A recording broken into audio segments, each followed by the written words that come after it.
12월 11일 후아유. 저는 요즘 창세기를 통해서 요셉의 신앙의 모습을 보게 되었습니다.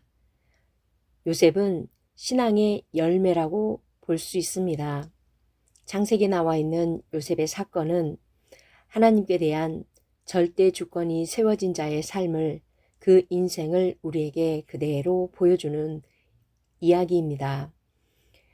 다양한 사건이 있었지만 요셉에게는 하나님께서 허락하신 3가지의 테스트를 통과했음을 저는 이 성경 정독을 통해서 알게 되었습니다. 기다림의 훈련을 요셉은 통과했던 것 같습니다.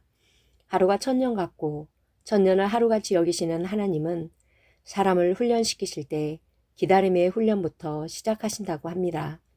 반면 사람은 이 훈련을 힘들어합니다.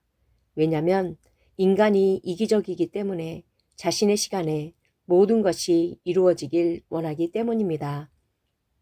저 또한 이런 기다림의 훈련이 제대로 이루어지지 않아서 하나님의 시간을 기다리지 못하고 내 멋대로 내 마음대로 행하다가 곤란한 일을 겪었던 경험들이 참으로 많이 있었습니다.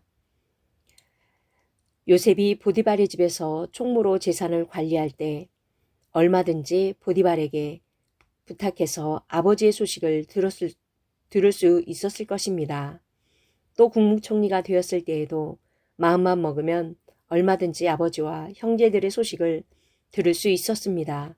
그러나 총리가 된 지 9년이 지났음에도 아버지의 소식을 듣기 위해 인간적인 방법을 구하지 않고 하나님의 시간을 기다렸던 요셉을 볼 수 있었습니다.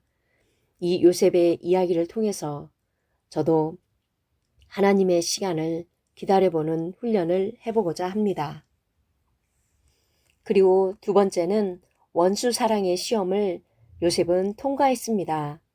형제들이 자기를 악한 마음으로 노예로 팔았지만 이것은 하나님께서 기근의 때를 위해 오래전부터 계획한 것이라며 형제들을 위로하는 요셉의 모습을 보았습니다. 이것은 주권이 세워진 사람만이 할 수 있는 말입니다. 온전한 신앙은 우리 삶에서 생겨나는 모든 사건들이 하나님으로부터 왔음을 인정할 때 우리는 그 모든 환경 속에서 이겨나갈 수가 있는 것입니다. 저도 이렇게 성경 말씀을 정독하고 말씀 훈련을 하다 보니 나에게 다가오는 사건들을 그냥 사건으로 보는 것이 아니라 하나님으로부터 왔음을 인정하는 것부터 훈련하고 있습니다. 마지막 3번째 요셉은 자신의 유골이 가나안에 묻히길 원했습니다. 요셉의 유언은 한 가지였습니다. 자신이 죽은 뒤 유골을 가나안 땅에 묻어달라는 것입니다. 요셉의 유언은 400년 후에 실현된 것을 출애굽기 13장 19절에 볼 수가 있습니다. 출애굽할 때 모세의 손에 요셉의 유골이 있었기 때문입니다.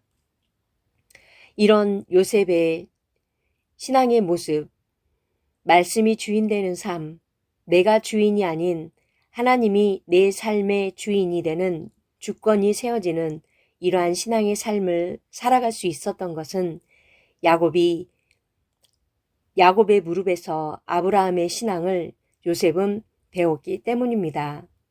저도 신앙 훈련을 잘 하여서 나의 자녀들에게 정말 아브라함의 그런 신앙을 그대로 전할 수 있는 부모가 되기를 결단합니다. 바라크.